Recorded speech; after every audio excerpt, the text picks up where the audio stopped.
Hi there, and welcome to another interview. Today I've got the fabulous Dave Mack with me, and I'm going to ask Dave the same question I ask absolutely everybody. Hey, Dave, why did you become carnivore? Well, the short story, I became carnivore just over 2 years ago, after being keto for a little while and having to kind of address some issues that vegetables were causing me. So I didn't know it at the time. I thought perhaps it was the excess meat I was consuming on keto that was causing me some problems, basically some bathroom problems. But after doing a bit of research, I found out it was the vegetables. And so I thought, okay, well, I'll cut these out. And the rest is history. I've been carnivore since June 2022.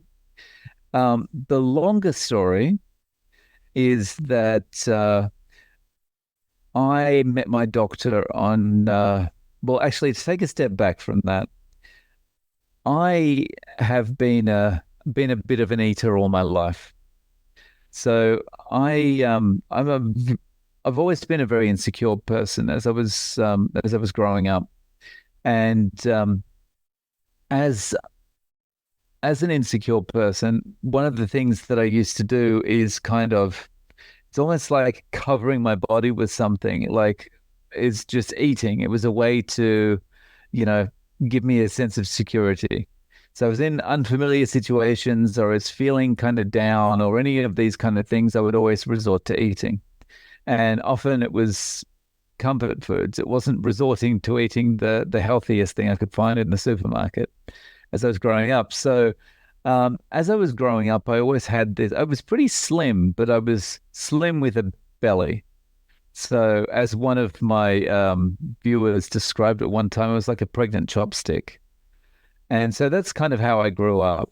And then when I was 17, I had a hemorrhagic stroke. And having the hemorrhagic stroke and then having to spend a lot of time in hospital, that that increased my eating, and obviously I was sedentary, and things got even worse from there. Um, Coupled with the fact that after I got out of hospital and everything was resolved, I had a bit of kind of depression around what had happened to me being in hospital, and so that also increased my eating, and that continued. I also picked up another habit that helped with my that helped deal with insecurity when I was around 15, and that was drinking. And so the my whole life has just been this drinking and eating and drinking and eating kind of thing, you know. And so fast forward to June 2022, and I went to see a doctor, and the doctor said to me, you know, we've got some problems here that we need to address. One of them is you're pre-diabetic, and the other one is that we need to do something about the drinking. And I, I knew that I had to do something about the drinking. The pre-diabetes was a surprise, but um, I knew the drinking was a problem. Hearing it from the doctor, though, made me kind of sit up and take notice. The doctor wanted to address the drinking first. So he wanted to put me on this drug called antabuse, which would cause no symptoms unless you took the drug and then drank afterwards. And then it would make you violently ill. So it was like kind of, putting your hand on an electrified fence, you know. Um, but one of the side effects was also death. And so I wasn't all that excited about taking this drug. So I asked the doctor to give me a little bit of time to try and sort it out for myself. Having done low carb and keto many times in the past, over the past 20 years, I thought, well, I know when I'm doing low carb, I have a lot more self-control. So I wonder if I can kind of kill two birds with one stone by going keto.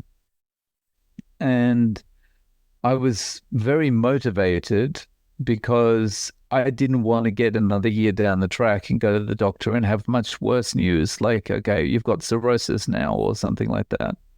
So I thought, okay, I'm just going to drop everything and go keto. And I think that was June 3 of 2022. And going keto did improve my self-control.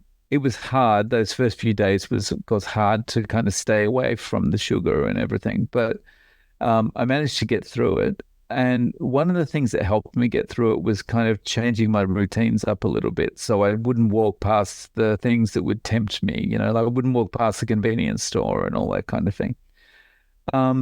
So that was good. I was on keto a couple of weeks in, doing okay. But then I started to have the basically the diarrhea problems that I alluded to at the beginning. And I thought, okay, this is because I'm eating meat, right? And all the stuff they've told me about colon cancer has been true over the years. This is probably the start of colon cancer. Now I'm eating so much meat. But I was doing some research online and came across some videos. And one of them was Ken Berry's, and he was talking about how some particular vegetables will cause this problem. Vegetables that I happen to be eating, because I thought, well, these ones are high in vitamin C. And so basically his video ended up by saying, I think it was a video where he said I was wrong about vegetables or something. And it was this was his video kind of when he was moving into carnivore. And yeah, so I thought, okay, well, I'll give these vegetables up for a while and I'll see how things go. And so I gave them up for a while, and I've been carnivore ever since. Wow. And the changes have just been amazing. What have been the changes? So I talked about having the stroke before, and that was 30 something years ago. It'll be, 33 years ago, I guess, this year. And so for those 30 odd years, I have had a weaker right side. And that means that, even though I'm right-handed, my left hand now is better at doing things, like better with reflexes, better at use my iPhone completely left-handed. If I use my iPhone right-handed, I feel broken, like normally a left-hander would if they were using the right hand. And my right leg has always dragged, like I've always had this weird gait, where I'm limping all the time. And that was especially bad if I'm tired and things like that. Since going carnivore, that's improved. And, the limp is far less pronounced. I feel like it's just normal, like almost normal walking style now. And of course, there is still a bit of a limp there, but it's nowhere near what it was like before. Coupled with that, a couple of years before I went on carnivore, I developed arthritis in my left knee. So you can imagine the comical, how comical it looked with me walking down the street with arthritis in my left knee and this weird gait because of my right leg, right? And every day I don't have a car in Japan, right? We rely on public transport. So you walk everywhere. And, I was walking, sometimes 2 or 3 hours a day, depending on what kind of job I was doing that day. And just arthritis in my left knee, the gait, and I was just looked like this kind of almost like I don't know, a monkey or a gorilla or something walking down the street, but like a broken one. And so that's all gone. The arthritis disappeared. Like now I'm running downstairs. I can jump downstairs. I can like take stairs 2 at a time. I don't need to hold the handrail. I can run like I was in high school again. It's just amazing. And Incredible. Yeah, lovely, yeah, lovely set of benefits from that. I actually remember that Ken Berry video because I was leading sort of like a parallel life where I went low carb keto and then carnivore. Um, can you remember the particular vegetables that you took out that were troublesome? yeah.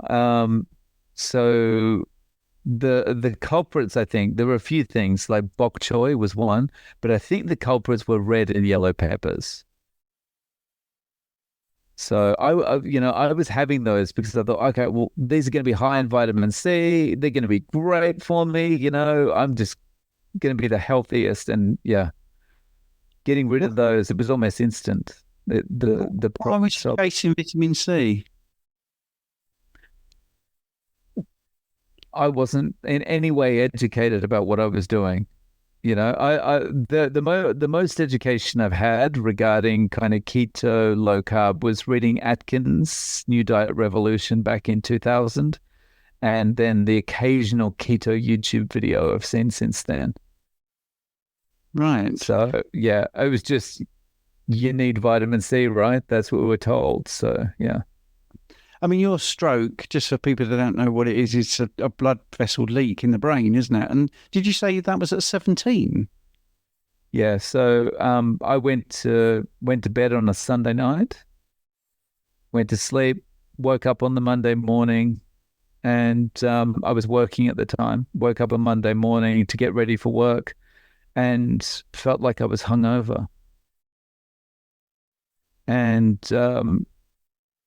I struggled to get out of bed. Felt like, oh, hang on, this is weird. This is not a hangover. Maybe I've got a virus, and I just throughout the next few hours. I got ready for work. I traveled all the way on the train to work, an hour, and got to work. And by the time I was at work, I thought, oh no, something's really wrong here. And I tripped over a box and that kind of thing. And no, this is not right. So then I traveled another hour to get home. And by the time I got home, I was dragging the right side of my body behind me. Do you know what And caused? You know what caused that? yeah, I had an aneurysm on the basilar artery in my head, and that just burst. It just I don't know how long it had been there, but the aneurysm, it just balloons out and balloons out and balloons out. Eventually, it gets weak enough that it just pops. Do you know what the cause was, though? You know, the root cause was it? Did you have a knock to the brain? Knock They playing for they sports? just said it was congenital, Right. which I guess is another way of saying idiopathic. Like we don't know. Uh, Mm, yeah. yeah. Wow. And was that also a weird time for you because you're pretty young to have that happen? Was nutrition offered as a solution at any point to help you get better? No. I mean, like, to be honest, the hospital actively supported me, um, in the opposite direction with the kind of food I was given and the kind of food that they allowed me to bring in. Because I think they felt sorry for me because, 17-year-old spending months in hospital, so when I was like, oh, mum, can you bring 2 liters of Coke in, or can you bring in 2 liters of Sprite or whatever, or McDonald's and all this kind of thing, they just let it happen. When you look back, do you feel it's possible that it was something to do with diet or drinking that caused it in the first place? What's your best guess? Mm, My my best guess is the only thing I can think is that I remember one year we went to the snow. It doesn't snow much in Australia, but if you go up to the mountains in winter, you get a few days. We went to the snow once and we got on toboggans and I went down on toboggan and I went much faster than I expected. Like the hill was much steeper than I had worked out. And I just went flying down and I smacked my head into a tree. And that's the only thing I can think. Oh, I wonder if there was something that happened then. But yeah, Mm. Don't know. So you're a relative newcomer to carnivore, and you've had those benefits already. What made you think about presenting it to people on YouTube? So I started that a little bit differently to the way most people start it these days, because you see kind of most people starting it these days is YouTube is from day one because it's an accountability tool.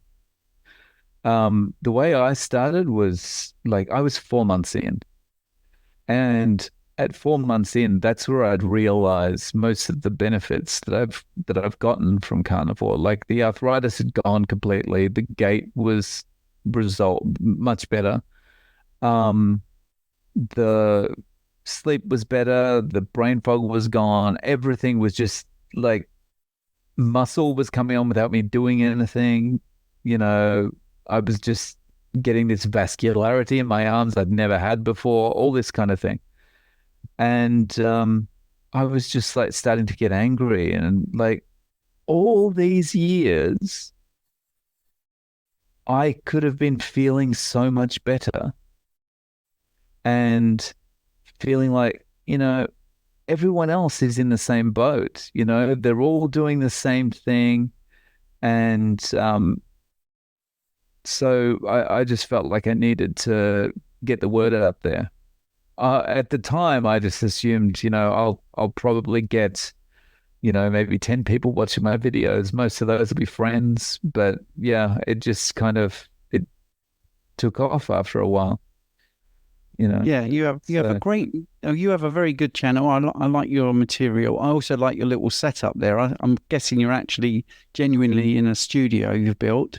What about people you interview, which you do very well, by the way?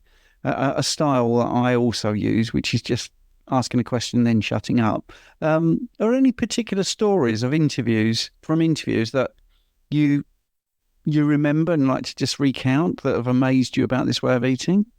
Yeah, I think some of the ones that really stand out to me are the people that can reverse/cure their MS. It's just like, for me, that was growing up. I heard about MS, but MS was, to me, was all this, just this nebulous thing where people got sick and then they never got unsick. It was just, you get it and you've got it. And so many people can get rid of most, if not all, of the symptoms that they've had with MS. So that's one. And the other one is people getting eyesight improvements and literally getting their eyesight back. Yeah, just, that always amazes me, because it's these things that we just think it's permanent.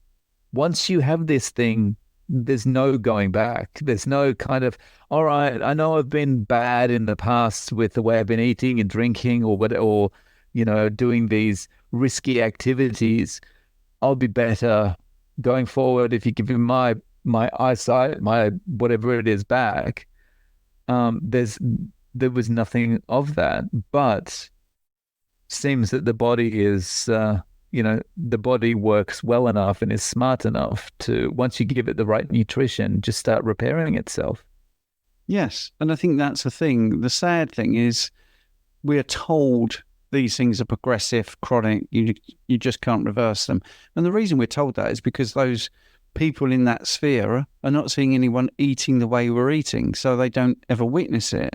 And the ones that do fix themselves invariably are ignoring going back to the doctor or a physician, which I'm not recommending, by the way, and doing it themselves.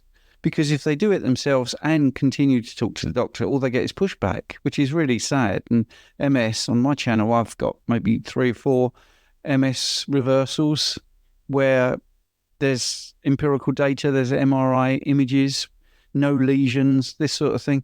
And one particular person comes to mind, said the doctor was really cross about this and actually came in with the images and slammed the report on the desk and said, this shouldn't happen. And it's incredible that you laugh, but it's actually when you think about it, it's quite troubling. And the eyesight improvements last week, I had a guy who had, he's on the kidney transplant list and doing peritoneal dialysis. Also was told he'd go blind and needed injections, and he started eating this way. And within 4 weeks, the doctor said, I probably won't need to do an injection for at least a year, when he looked in his eye, which had never happened. Never happened. So these things can be reversed, and it is amazing. But the body heals. If you cut yourself, it heals. If you break a leg, it heals. So why can't other things heal? And if you think about the common sense of it, if you're putting something into your body that's constantly making it poorly, and you stop putting that thing in, then those symptoms are going to go away. I mean, to me, it just seems patently obvious. Right.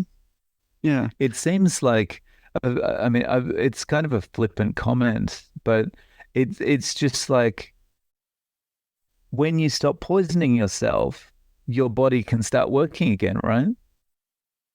Absolutely. Yes. Yeah. So Yeah.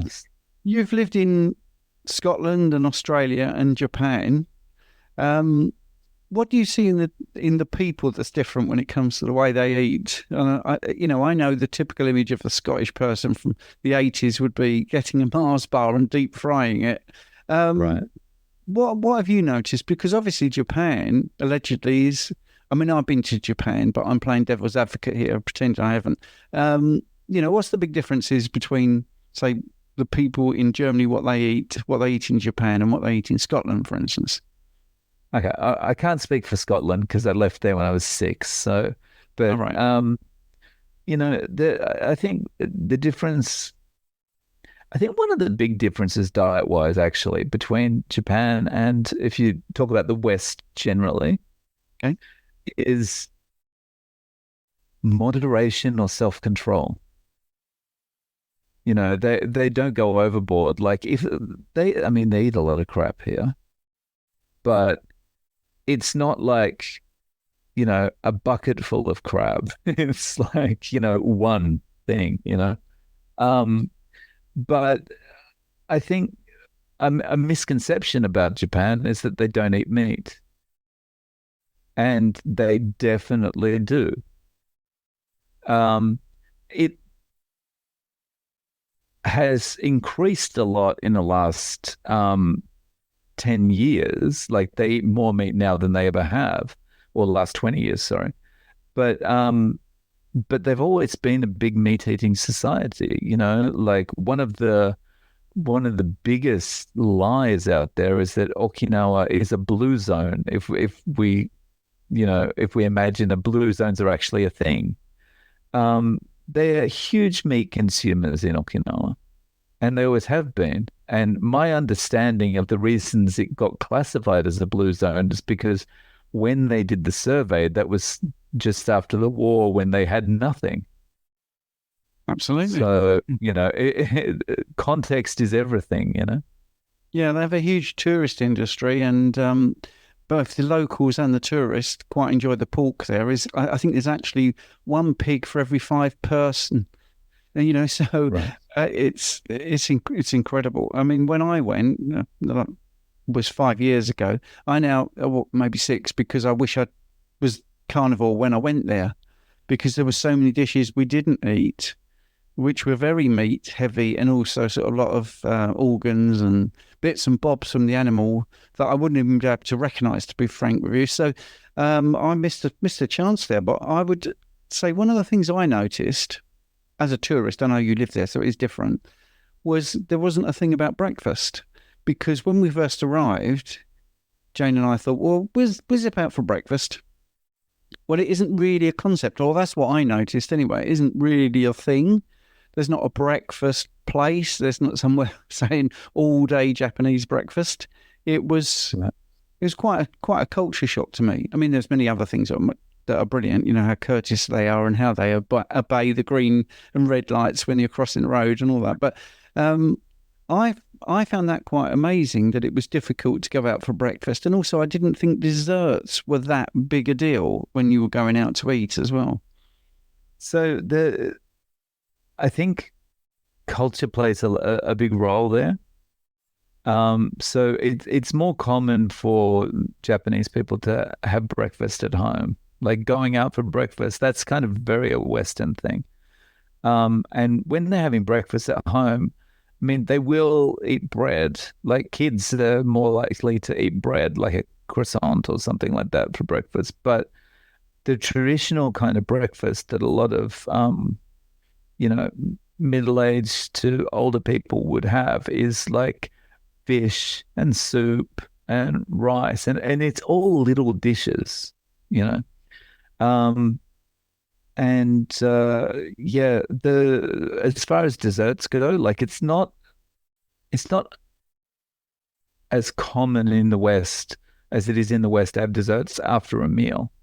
But in Japan, they have specific dessert shops, right? So it's like a dessert shop. They'll have like all these, they call them parfaits, like big glasses with like, there'll be cream and ice cream. And, there's always, they put cornflakes at the bottom of it for some reason.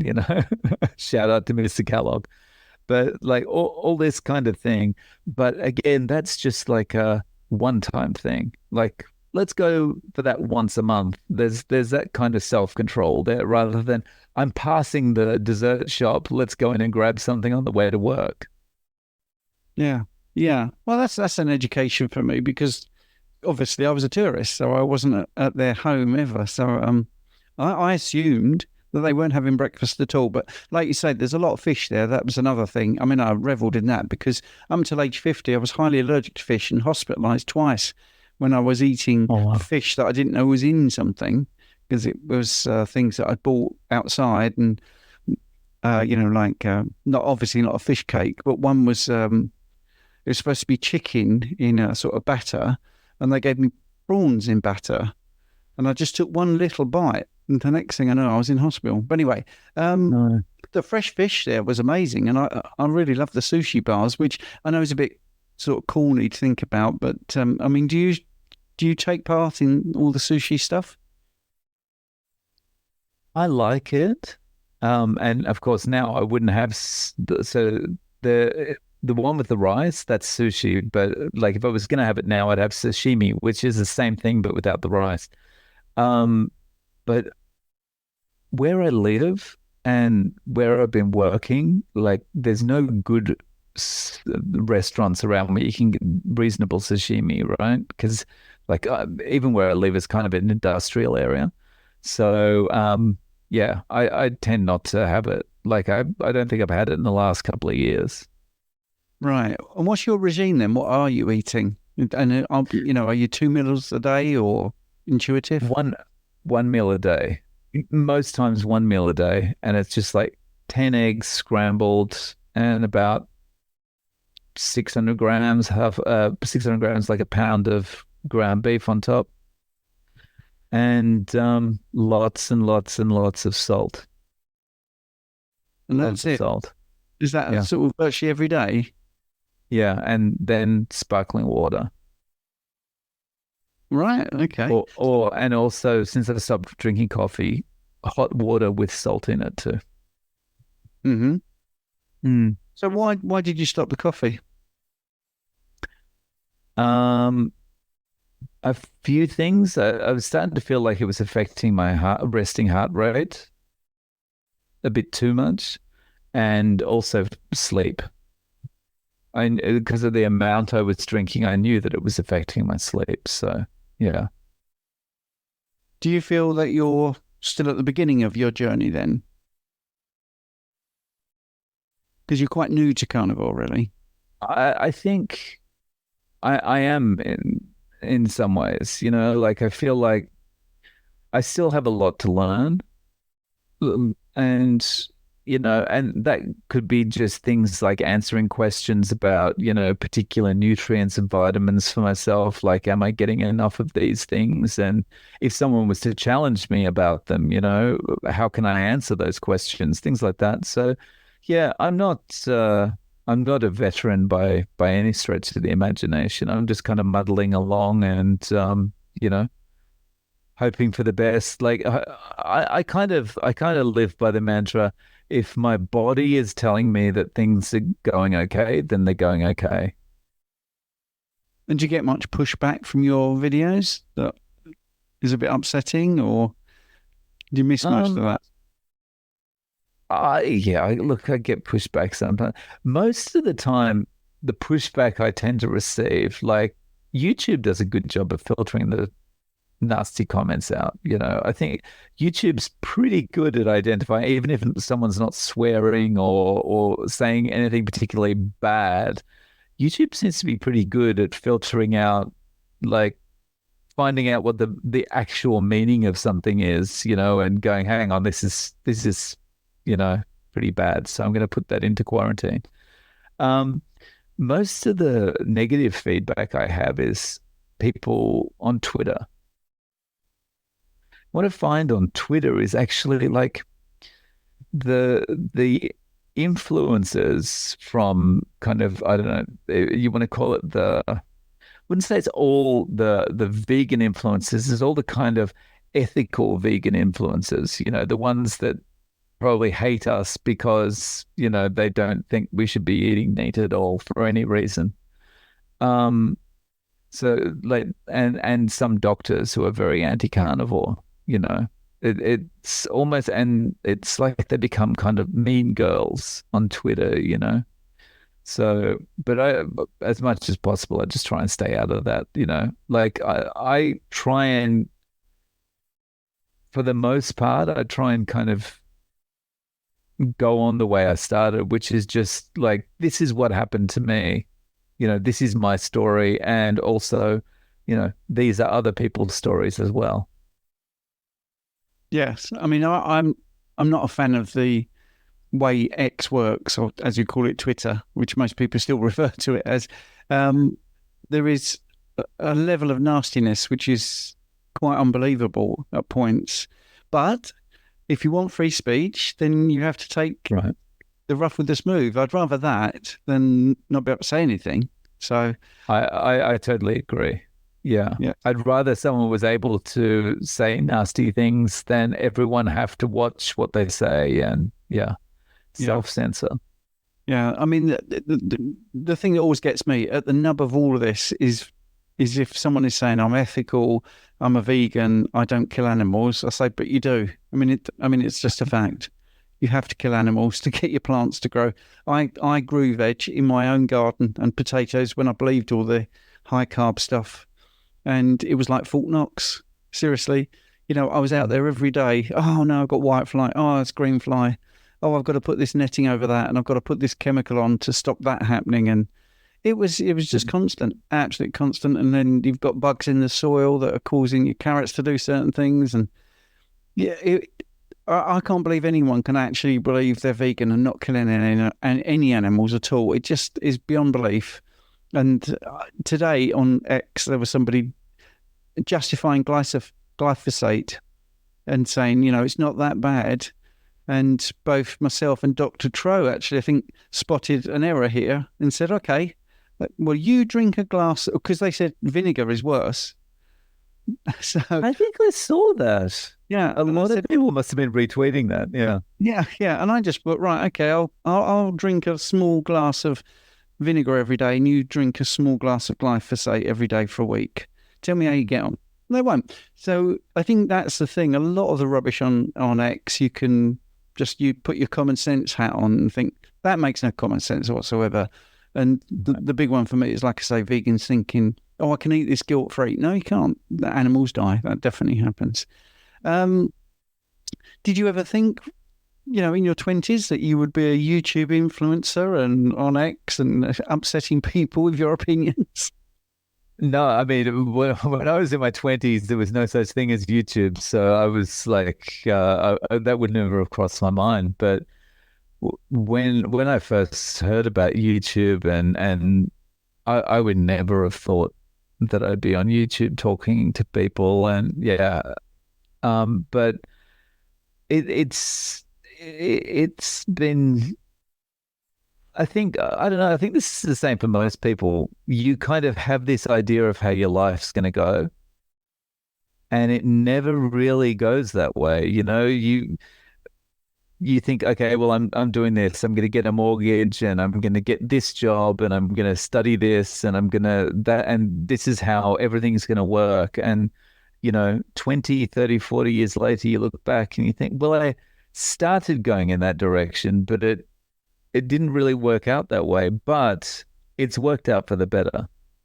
Yeah, I think that's true of many people. I like a lot of autobiographies, and whether it's an actor or a scientist or just someone from history that's interesting, there's no real plan there. It is happenstance for a lot of people. I don't think there's many people that map out their life. Anyway, if people wanted to get to see your content, where would they need to go? Or if they want to follow you on X, what's your handles? So on YouTube, they can type in No Carb Life in the search bar, or at Zero Carb, that's Zero Carb, and I'll come up there. And on X, I am Real Zero Carb, because Brilliant. Zero Carb was taken, so I had to go with a Real Zero Carb. Brilliant. Dave, thanks a lot for your time. Cheers. Thanks for having me on. Appreciate it. I did press stop on there, but it didn't stop.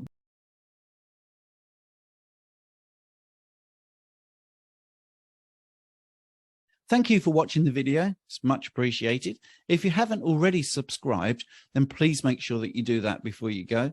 And while you're here, I've actually selected another thing on my channel for you to have a look at. Give it a little click, see what you think.